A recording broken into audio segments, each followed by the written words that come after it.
अस्सलाम वालेकुम व रहमतुल्लाहि व बरकातुहू। बिस्मिल्लाहिर रहमानिर रहीम। अल्हम्दुलिल्लाहि रब्बिल आलमीन। अस्सलातु वस्सलामु अलैका या सय्यिद रसूलुल्लाह सल्लल्लाहु अलैहि वसल्लम। रब्बि इश्रह ली सदरी व यस्सिर ली अमरी वहलुल उक़दतम मिन लिसानी यफ़क़हू क़ौली। शुक्रान लिल्लाहि रब्बिल आलमीन सल्लल्लाहु अलैहि वसल्लम। Respected student, can you hear me? कि आपको मेरी आवाज आ रही है? माशाल्लाह। Are you okay? आप लोग ठीक हैं? खैरियत से हैं? मेरी आवाज सुनाई दे रही है सबको जो मेरे पास मौजूद हैं? आपको जज़ाकल्लाह जज़ाकल्लाह। अच्छा बेटा, आपका मैं आपका बहुत शुक्रिया। अच्छा, तो मैं ये चाहूँगा कि मैंने चूँकि अभी ना इत्तेफ़ाक से मैंने चूँकि नमाज़ नहीं पढ़ी, मगर कौन-सी वाली नहीं पढ़ी? कौन-सी नहीं पढ़ी? असर की। तो मुझे 5 मिनट और दे देंगे, मैं ज़रा 5 मिनट मुझे दे देंगे तो मैं आसानी से मेरा दिल सुकून में आ जाएगा। तो मैं नमाज़ पढ़ता हूँ। अगर आप में से किसी ने नमाज़ नहीं पढ़ी है, तो यकीन जानिए आप पढ़ लीजिए ना। अल्लाह ताला हम आपको असर की अल्लाह ने कसम खाई थी। हम असर की नमाज़ को नहीं छोड़ेंगे, ठीक है? ठीक है बेटा? शुक्रिया। अस्सलाम वालेकुम व रहमतुल्लाहि व बरकातहू। मैं आ रहा हूँ, मेरे साथ ऑनलाइन रहिएगा।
अस्सलाम वालेकुम व रहमतुल्लाहि व बरकातहू। जज़ाकल्लाह, बहुत शुक्रिया आपका।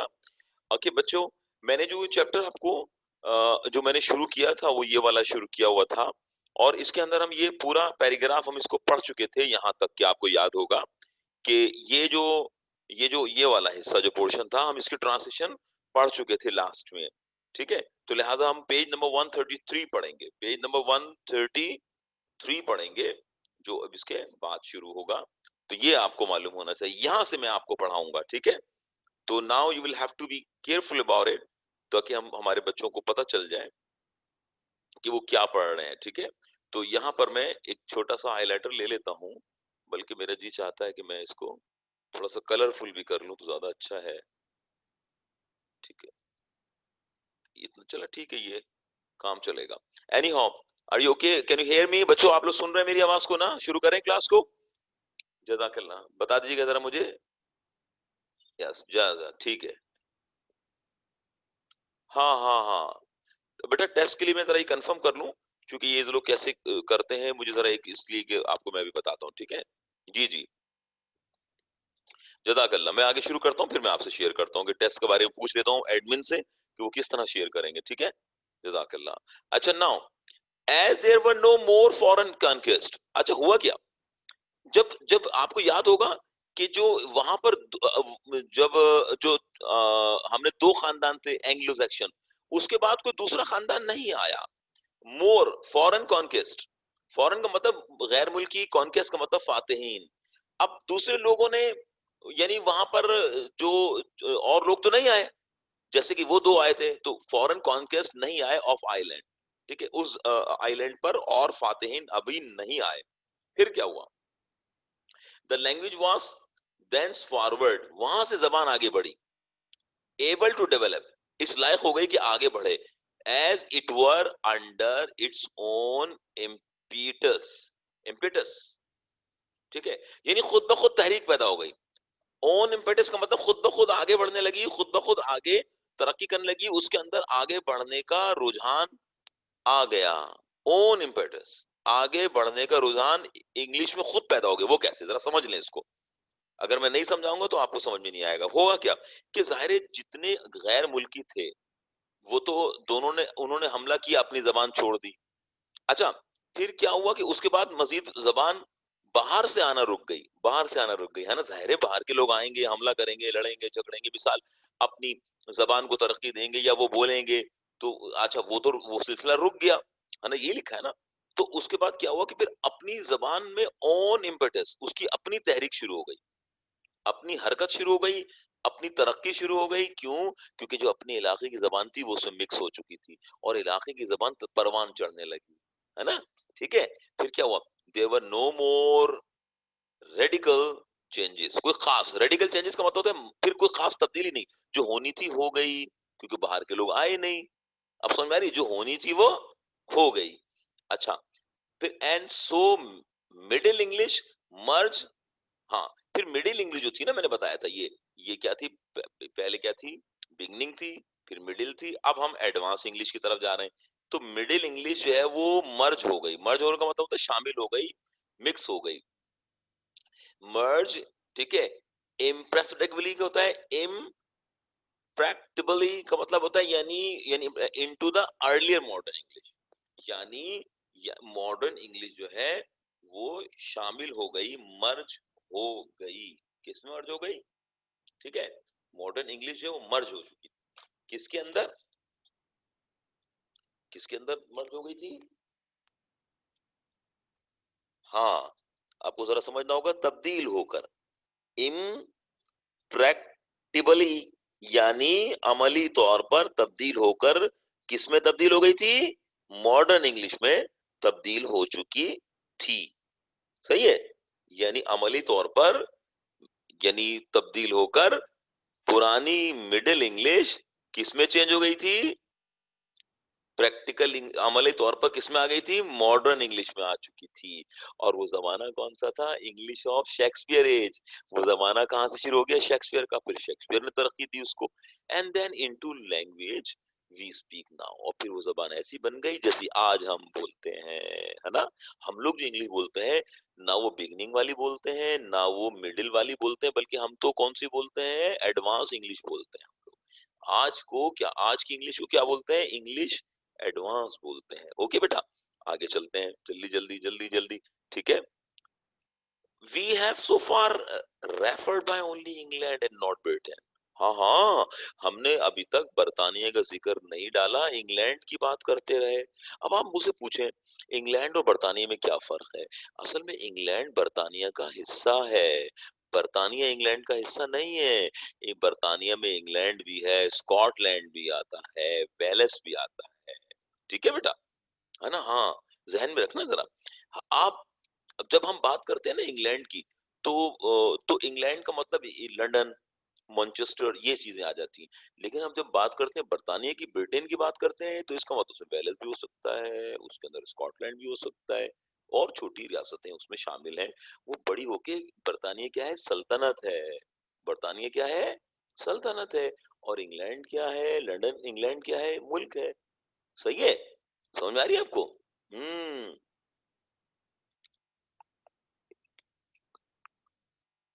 इंग्लैंड, ब्रिटेन और लंदन एक कंट्री का नाम नहीं है। हाँ, ये सुन लो बेटा। ठीक है, शाह साहब, मुबशिर हुसैन शाह जी, जरा सुनिएगा मेरी बात। वो कैसे? बर्तानिया एक सल्तनत है, इंग्लैंड उसका एक कंट्री है, और कंट्री का एक बहुत बड़ा शहर है जिसको क्या बोलते हैं, लंदन। तीनों अलग अलग है। समझ में आ रही है बेटा? समझ में आ रही है मेरी जान? समझ में आ गई बेटा?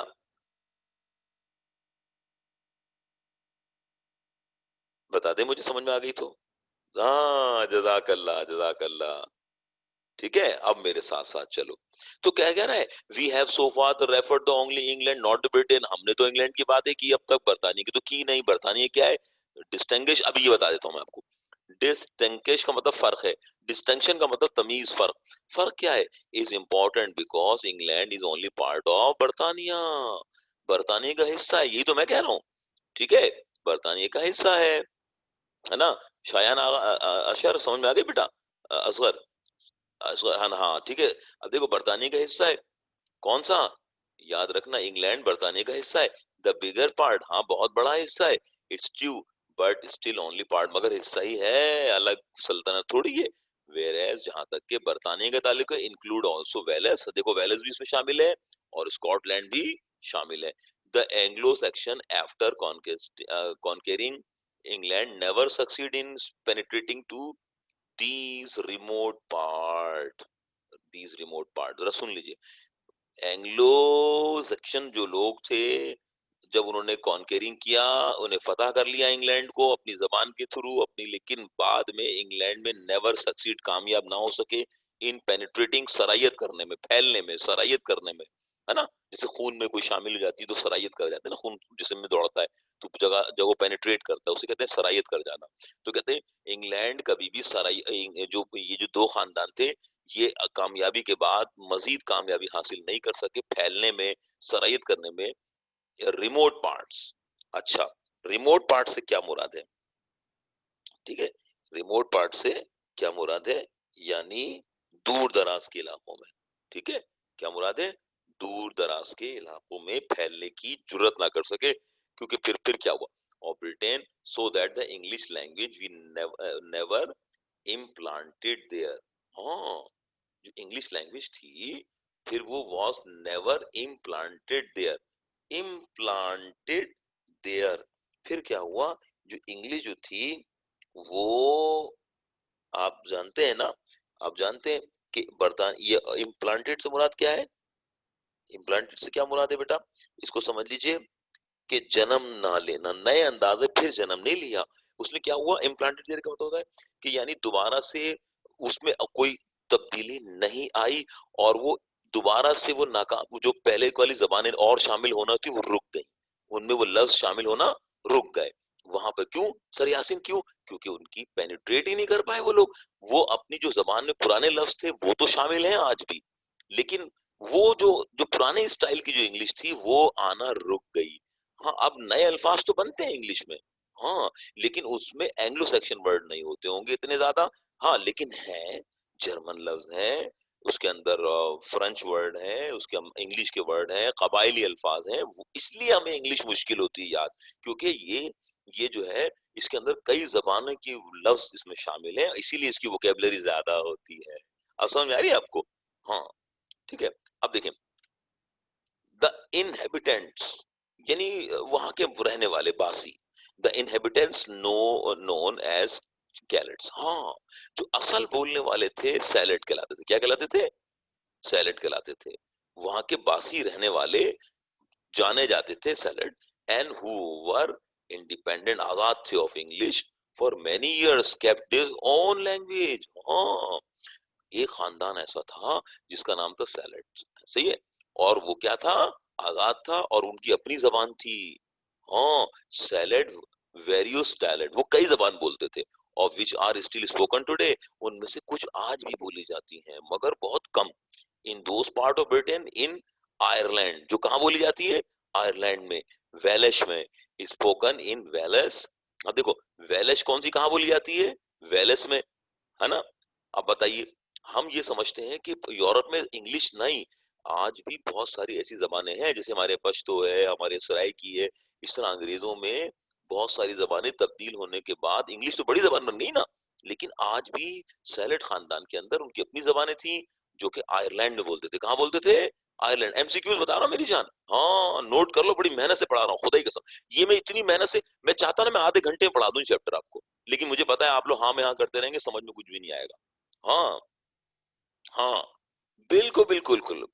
जी जी जी जी जी जी जी, वही वो भी है, वही वही है ना, ये तो वही कौम है, मगर वो कहाँ के थे? आयरलैंड के थे।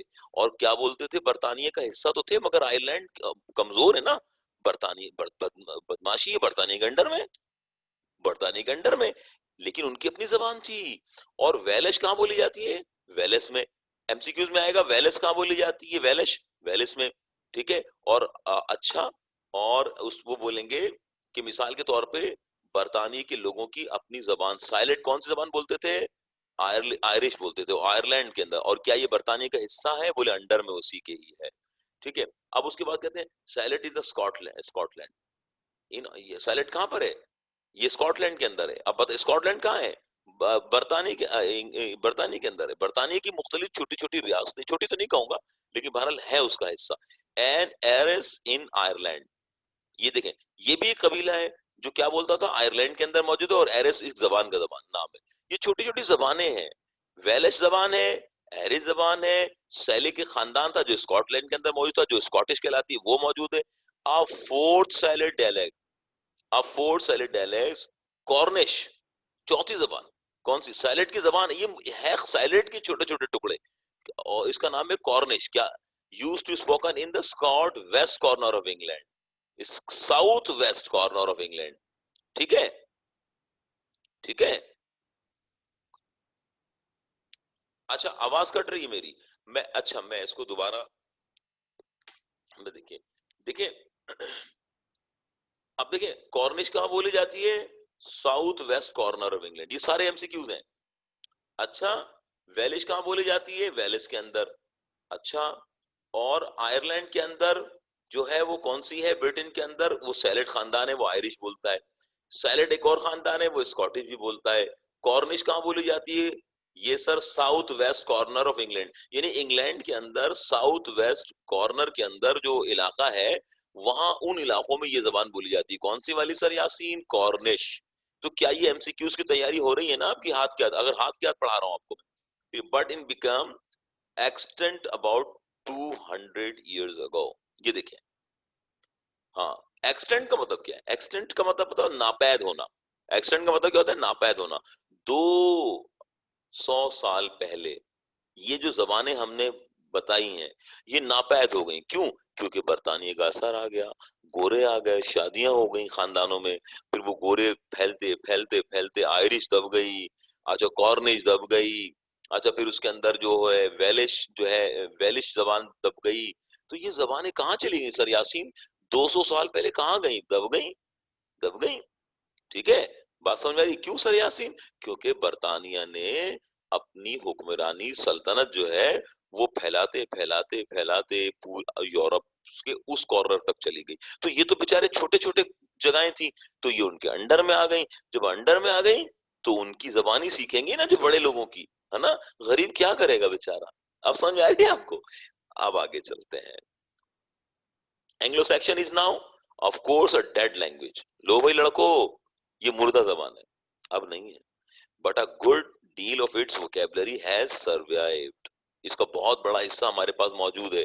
हाँ, सुनो, ये मुर्दा जबान तो है, खत्म, मुर्दा से मुर्दा समझते हैं ना, यानी अब नहीं है, लेकिन इसका बहुत बड़ा हिस्सा हमारे पास है। इन वन ऑफ देम और अनदर, हाँ, वन फॉर्म और अनदर, एक शक्ल से दूसरी शक्ल में हमारे पास मौजूद है। टू द प्रेजेंट डे, आज भी most of the very common words in modern English, अक्सर लफ्ज जो है वो जदीद इंग्लिश में कौन से हैं? एंग्लो सैक्सन वर्ड है। इन ओरिजिन, हाँ, अपनी ओरिजिन, अपनी पैदा, अपनी अपनी बुनियादी लिहाज से वो आज भी एंग्लो सैक्सन वर्ड है। कौन कौन से? नाउन लाइक फादर, फादर जो है वो इंग्लिश का लफ्ज नहीं था, एंग्लो, ये वहां कहां से आया है? इसका ओरिजिन क्या है? Anglo Saxon. फिर एंग्लो सैक्सन का जो ओरिजिन क्या था?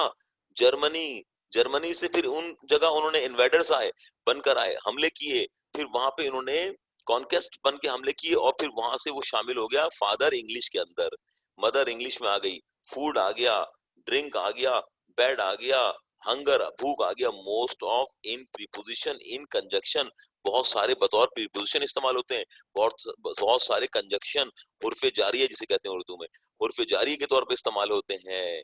And nearly all strong verb, और इसके अंदर बहुत सारे स्ट्रॉन्ग वर्ब भी हैं। ये जो कहां से शामिल हुए हैं बेटा? एंग्लो सैक्सन इसका ओरिजिन है। जो बहुत सारे नाउन है, और बहुत सारे प्रेपोजिशन है, और बहुत सारे कंजक्शन है। नाउन तो आप पढ़ चुके, फादर, मदर, फूड वगैरह, ठीक है। अब इसकी मिसालें आपको आगे देता हूँ। When it was mix with Norman French, हाँ, मैंने क्या कहा था? नॉर्मन, नॉर्मलैंड की जगह इटली, फ्रांस, उसके अल्फाज भी इसमें शामिल हो गए। इन एक तो एंग्लो सैक्सन वर्ड, फिर फ्रेंच वर्ड आ गए। इसीलिए तो इंग्लिश की वोकैबुलरी ज्यादा है सर। कितनी वोकैबुलरी याद करते हैं हम, तो पागल हो जाते हैं। इतना तो कसम खुदा की इसकी आधी से आधी, आधी से आधी, आधी से आधी मेहनत हम कुरान पे कर लें, फर अरबी अरबी आ जाए हमें, लेकिन जन्नत की जबान नहीं सीखते। आरसी जबान सीख रहे हैं। क्यों सर? जॉब मिल जाएगी। जॉब का मतलब क्या? नौकरी। नौकर का मतलब क्या होता है? बॉस थोड़ी होता है नौकर। करोड़ों में तनख्वाह तब भी नौकरी कहलाएगा वो। तो बॉस बनना है तो अपने दीन को पकड़ के रखो, अपनी जबान सीखो, उर्दू को फैलाओ, अरबी को फैलाओ, तरक्की कर जाओगे, ठीक है। फिर उसके बाद क्या लिखा है? देयर वर, अच्छा, मेन रिजल्ट, इसका नतीजा क्या हुआ? नतीजा ये निकला कि the grammar was simplified, the pronunciation and spelling became and still are much more complicated. बताओ, अच्छा, स्पेलिंग याद क्यों नहीं होती? क्योंकि वो फ्रेंच वर्ड से इंग्लिश में आए हुए हैं, स्कॉटिश से इंग्लिश में आए हुए हैं, है ना, वेलेश से इंग्लिश में आए हुए हैं, है ना, समझ में आ रही है? इसी तरीके से कॉर्निश से इंग्लिश में आए हुए हैं, तो हम इसीलिए कंफ्यूज होते हैं ना बेटा, हमें वो याद नहीं होते। स्पेलिंग बड़ी कॉमन, जो कॉलोनल, कर्नल की स्पेलिंग कॉलोनल, बताइए आप।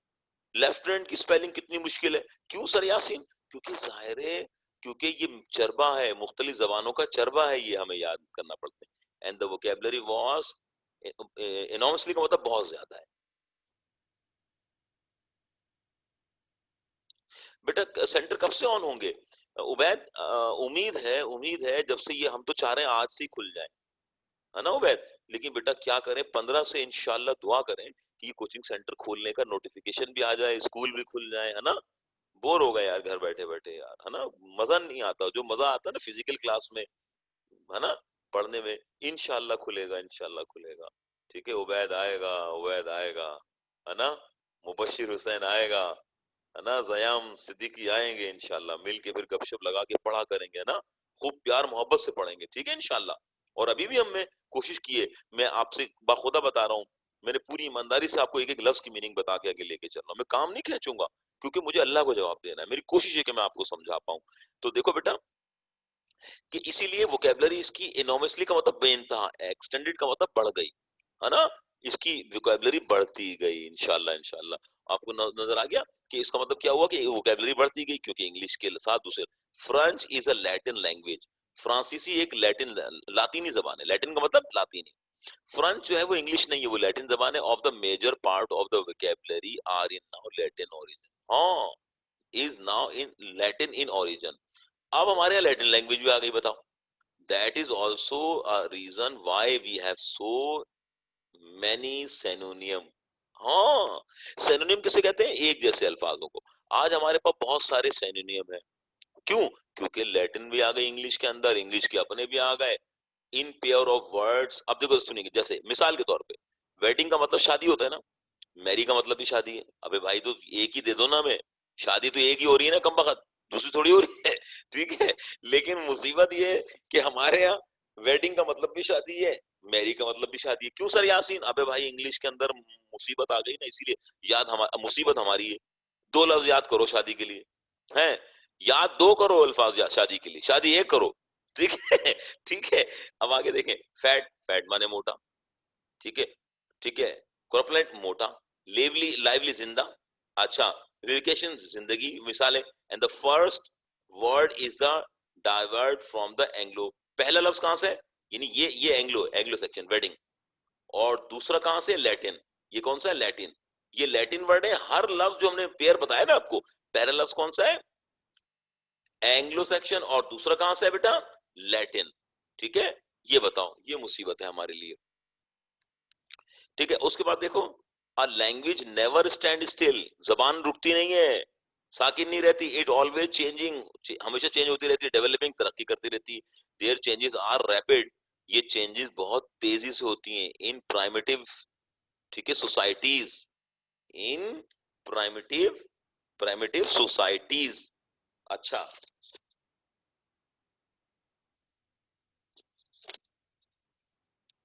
ये ये मीनिंग क्या है इसकी? प्राइमेटिव सोसाइटी का मतलब इब्तिदाई माशर में, यानी माशरे की इब्तिदा में। प्राइमेटिव का मतलब होता है इब्तिदाई तौर पर, सोसाइटी का मतलब माशरा। इब्तिदाई माशरों में जब माशरा बनने लगता है शुरू में, तो बहुत तरक्की होती है। But slow in advance one, बताओ, उल्टा हो गया, कंफ्यूज नहीं हो रहा? स्लो इन एडवांस वन, याद रखना, दौर जब शुरू हो रहा होता है तो उसमें बहुत तरक्की जबान में होती है। लेकिन जब एडवांस हो जाता है, दौर आगे बढ़ जाता है, तो उस वक्त उसकी तरक्की स्लो होती है। क्यों? क्यों? जरा उलट हो गया, जरा ध्यान में रखना। देखो फर्ज करो आज मैं बैठा हूं, अमेरिका में कोई वर्ड बोल रहा है, फौरन मेरे पास मिल जाएगा। ठीक है, तो अभी वो तब्दील हो ही नहीं पाता, कि मिसाल के तौर पे, क्योंकि वो हम अपनी तब्दीली दे ही नहीं पाते एक दूसरे को। जो हम, अब जब गैप होगा तो हम तब्दीली, अब जमाना चेंज हो गया। आज मैंने कोई लफ्ज यूज करा वेडिंग, अमेरिका में वेरिंग, वेरिंग, वेरिंग, तो मुझे फौरन वेडिंग मिल गया। लेकिन पुराने जमाने में वो जो अपने अपने इलाकों में जो जबानें बोलते थे, वो मिक्स नहीं हो पाती थी इतनी आसानी से, क्योंकि मीडिया नहीं था, सोशल मीडिया नहीं था। तो लिहाजा इब्तिदाई दौर में जो रैपिड होती थी, लेकिन अब वो स्लो हो गई। क्योंकि जाहिर है कि लफ्ज चेंज होगा, तो गैप आएगा, तो लोग अपने लफ्जों की तरफ जाएंगे ना, अपनी कौमों की तरफ जाएंगे, अपनी जबानों में बोलेंगे, है ना। फिर वो आहिस्ता आहिस्ता हमारे में आएगा, तो टाइम लगेगा। लेकिन अब तो मीडिया के थ्रू वो लफ्ज की वही शक्ल एज इट इज मुझे मिल जाती है, तो मुझे जरूरत ही नहीं पड़ती कि मैं अपनी जबान या उनकी जबान, जो कॉमन चल रहा है मार्केट में, मैं वही चल रहा हूँ। तो लिहाजा वो जबान जो है कि अल्फाज तो उतनी जल्दी इजाद नहीं होते। ठीक है, बिकॉज द क्या लिखा है? Innovation, invention of printing and the spread of education have fixed our traditional usage. आज तक इसने रिवायती इस्तेमाल को जारी रखे हुए है। क्यों? क्योंकि आज मीडिया है, प्रिंट है, हर चीज है आपके पास, तो अभी वो तब्दील हो ही नहीं पाता, तो आप तक पहुंचा रहता है। The only important change that English has undergone since the 16th century is very large increase its vocabulary। 16वीं सदी में अल्फाज नए आ गए, इट्स इंक्रीजिंग, और हो भी रहे, to trace are different ways in which now words are adopted of invented, let's us, like just like for English word we use they, आज हम इस्तेमाल करते हैं वर मेड एडमिरल।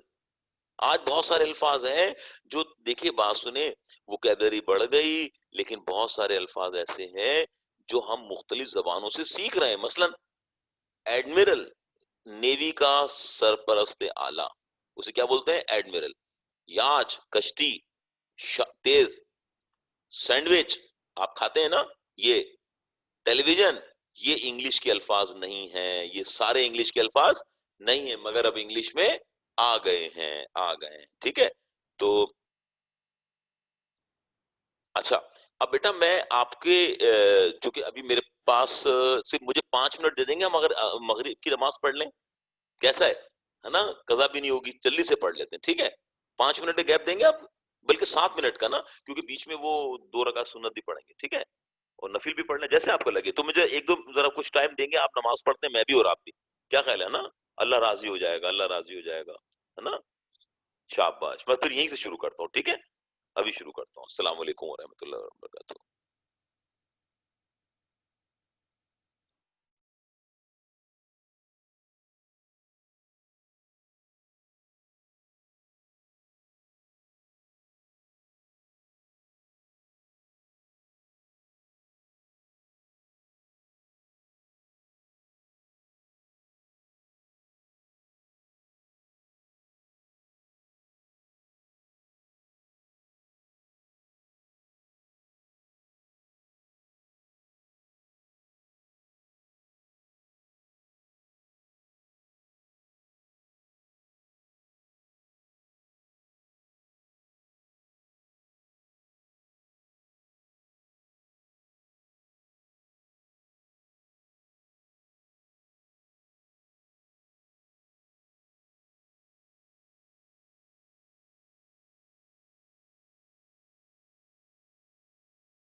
अस्सलाम वालेकुम व रहमतुल्लाहि व बरकातहू। जज़ाकल्लाह, जज़ाकल्लाह, अल्लाह आपको खुश रखे।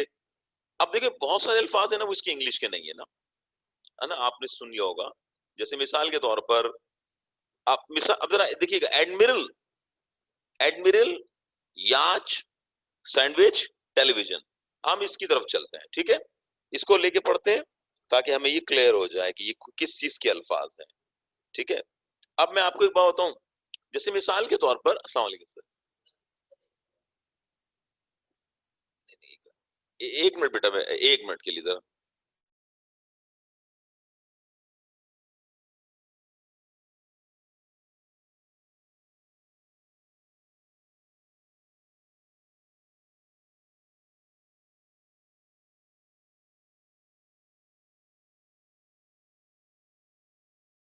लेता हूँ। हाँ बेटा, सॉरी, एक्सट्रीमली सॉरी, मुझे तो बिल्कुल टाइम ही नहीं पता चला कमरे में बैठ के, कि वो अंदाजा ही नहीं रहा कि यहाँ पर जो है वो अभी मगरिब तो हुई नहीं अभी। अच्छा, मुझे बिल्कुल अंदाजा नहीं था, मैं कमरे में बैठा हूँ, ठीक है, सॉरी। ठीक है आप लोग, मैंने भी सोच रहा हूँ कि यार मगरिब तो हुई नहीं, लेकिन मुझे लगा कि शायद अजान ना हो गई हो, तो बस वो मुझे, ठीक है, तो दोबारा पढ़ लेंगे हम लोग, ठीक है? अजान तो हुई नहीं, ठीक है? जज़ाक अल्लाह। तो कैन यू हियर मी? क्या आपको मेरी बात सुन रहे हैं आप लोग?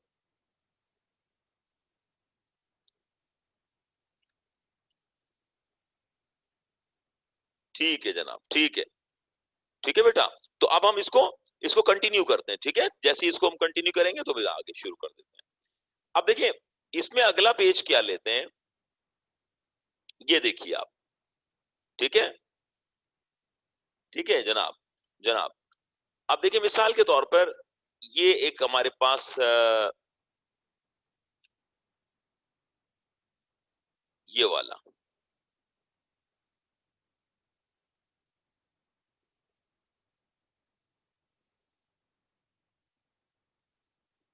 ये ये मैं पहले इसको जरा यहाँ पे ले लूं। अब देखिए एडमिरल के साथ क्या कहानी हुई, ठीक है? एडमिरल के साथ क्या कहानी हुई, इसे समझ लेते हैं, ठीक है बेटा? बस मुझे जरा नमाज का वो मसला था, मेरे जहन में ये रहा कि यार मगरिब ना हो जाए, कहीं बच्चों की नमाज भी जाए, मेरी मैंने टाइम ही नहीं देखा। और बहरहाल, क्योंकि वो कुरान की एक सूरत है ना, कुरान की एक सूरत है, अल्लाह ने कुरान में क्या कहा है कि तुम्हारे माल और तुम्हारी औलादें हमारी याद से गाफिल ना कर दें। तो वो डर गया था, मैं गया नमाज निकल गई, पता चला वाकई नहीं हुई, ठीक है? अब पढ़ लेंगे, ठीक है?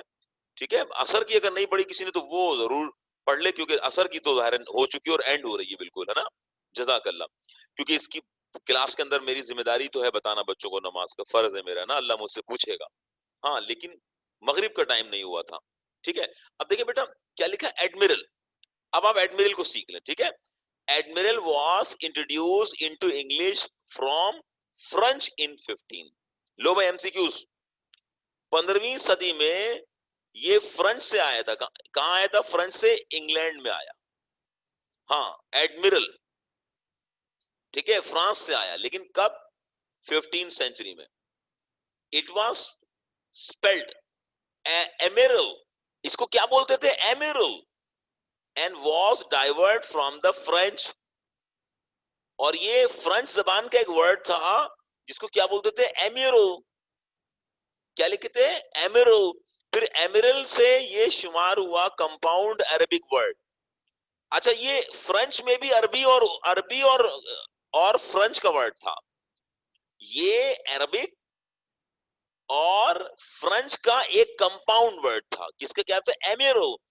और एमिरल का मतलब क्या होता है? अब देखो, अरबी में क्या कहते हैं? अमीरुल बहर, अमीरुल बहर। फ्रेंच में क्या कहते थे? अमीरुल। और बहर किसको कहते हैं अरबी में? समंदर को, है ना? हाँ बेटा, वो थोड़ा सी देर में इसको एंड करके फिर नमाज पढ़ते हैं, क्योंकि फिर वो ये चैप्टर भी वो हो जाएगा, अभी है, अजान हो रही है। बस इसको एंड करके जल्दी से फिर मैं पढ़ता हूँ, ठीक है? आप भी पढ़ेंगे, ठीक है दादा? ठीक है बेटा, ताकि वो हमारे जो 5-10 मिनट है वो कवर हो जाएंगे, ठीक है, जो बीच में गए। आप परेशान ना हो इंशाल्लाह। जज़ाकल्लाह, जज़ाकल्लाह, ठीक है बेटा? मैं से जल्दी से एंड कर दूं ना, चैप्टर एंड हो रहा है ना। और फिर क्या होगा, जो 10 मिनट हमारे 7 मिनट बीच बीच में गए वो भी कवर हो जाएंगे, तो नुकसान नहीं होगा। और नमाज तो बहरहाल वो तो इंशाल्लाह अब शुरू हुआ है वक्त उसका, ठीक है? जज़ाकल्लाह, मैं इसमें एंड कर देता हूँ। लेकिन ये चैप्टर छोटा सा यहाँ एंड हो रहा है बस, ठीक है? ये भी हो जाएगा 10 मिनट में। देखो बेटा, ये कंपाउंड वर्ड था। कौन सा वर्ड था? कंपाउंड। अब इसका फ्रेंच वर्ड था और अरबिक वर्ड था। फ्रेंच में एमिरुल कहते हैं फ्रेंच में, और बहर कहते हैं अरबी में। तो अमीरुल बहर, ये क्या बन गया? अमीरुल बहर। अमीर कहते हैं सरबराह को, बहर कहते हैं समंदर को। समंदर की फौज का सबसे बड़ा सरबराह इंग्लिश में क्या बन गया? एडमिरल। क्या बन गया? एडमिरल। मेरे ख्याल समझ में आ रही होगी, है ना? ठीक है। एडमिरल कैसे बना? एमिरल एक वर्ड था फ्रेंच का, और अरबिक इसमें शामिल हो गई, तो अमीरुल बहर बन गया। अमीरुल बहर किसे कहते हैं? अमीर कहते हैं अरबी के अंदर भी बड़े आदमी को, डायरेक्टर को। बहर कहते हैं समंदर को। समंदर की फौज का सबसे बड़ा डायरेक्टर, नेवी का सबसे बड़ा सरबरा, उसे क्या बोलते हैं? एडमिरल। क्या बोलते हैं? एडमिरल। और आर्मी के सबसे बड़े अफसर को क्या बोलते हैं? Chief of army staff. Air force के सबसे बड़े अफसर को क्या बोलते हैं? चीफ ऑफ एयर स्टाफ, है ना? और आर्मी के, जो नेवी के सबसे बड़े अफसर को क्या बोलते हैं? एडमिरल। तो मेरा ख्याल है अब आपको समझ में आ गया होगा, एडमिरल जो है वो फ्रेंच और अरब के जबान का वर्ड था, जो इंग्लिश में आके क्या बन गया? एडमिरल बन गया। यहां तक समझ में आया आपको? जरा जरा मुझे बताइएगा चैट बॉक्स के थ्रू।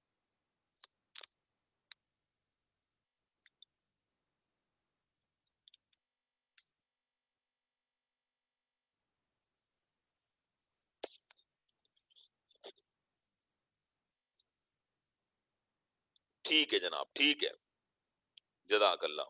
आगे चलता हूं मैं इसको लेके। हाँ, अच्छा, मीनिंग प्रिंस ऑफ द सी, है ना? शहजादा, समंदर का शहजादा। इसका मतलब क्या हुआ? समंदर का सबसे बड़ा अफसर जो है वो क्या कहलाता है? फौजी होगा, तो क्या कहलाएगा? एडमिरल कहलाएगा। और आम इंग्लिश में उसको प्रिंस ऑफ सी बोला जाता है। ठीक है, शहजादों की फोर्स थी ना असल में ये। नेवी जो थी वो बरतानिया के शहजादों की जाती जाती उनकी जो गार्ड और समंदर के थे, वो प्रिंस ऑफ सी। और जो बरतानिया का सबसे बड़ा सरबरा होता था, उसी को एडमिरल कहा जाता था उस जमाने में। अब समझ में आ गई? अब वो फौज, समंदर से भी हमले होने लगे, तो लिहाजा उन्होंने इसको फौजी ताकत का नाम दे दिया।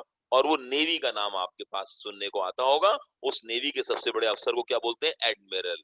जो कि पहले प्रिंस ऑफ सी होता था खाली, यानी किसी भी, यानी बरतानिया की फौज का, बरतानिया का जो सरबरा होता था, उसी को बोलते थे प्रिंस ऑफ सी भी। और वो व्हाइट रंग के कपड़े पहनकर समंदर पे सफर करते थे, घूमते थे, फिरते थे।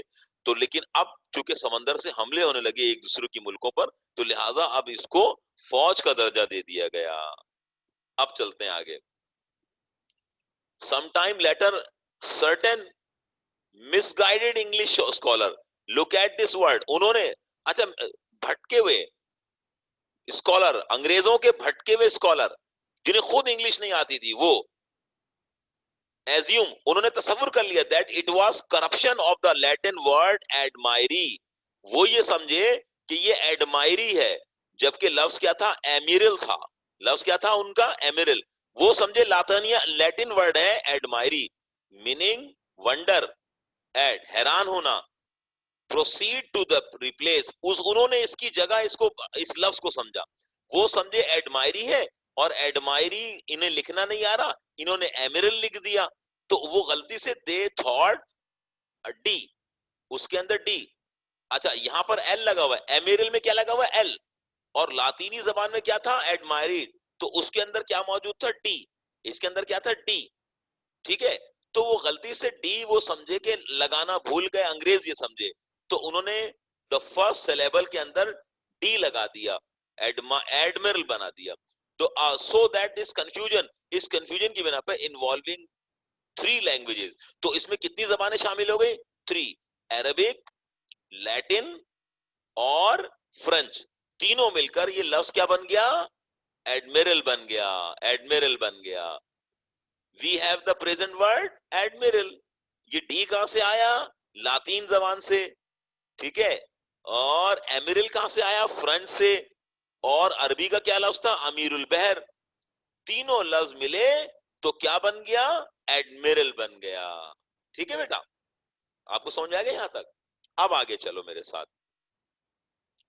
अभी हमारे पास, अभी ये एंड हो जाएगा। याच, तेज कश्ती जो चलती है ना, अ डिच वर्ड, ये इंग्लिश का वर्ड नहीं था, ये डिच था, which accounts of its unusual spelling, अपनी गैर मामूली स्पेलिंग की बिना पर, अपनी गैर मामूली स्पेलिंग की बिना पर, द फर्स्ट याच वॉज डिच किंग चार्ल्स, पहली जो कश्ती बनाई गई वो डिच बादशाह के लिए बनाई गई, चार्ल्स के लिए, दो के लिए, चार्ल्स टू के लिए, किंग टू के लिए बनाई गई, as a wedding present in 1662, 1662 में, 62 में, 1662 में किंग चार्ल्स की शादी हुई, उसको तोहफा मिला एक तेज कश्ती पर, कि आप तेज कश्ती हमने बनाई है, आप सफर कीजिए और घूमिए अपनी बेगम के साथ, ठीक है, तो उनको ये मिली।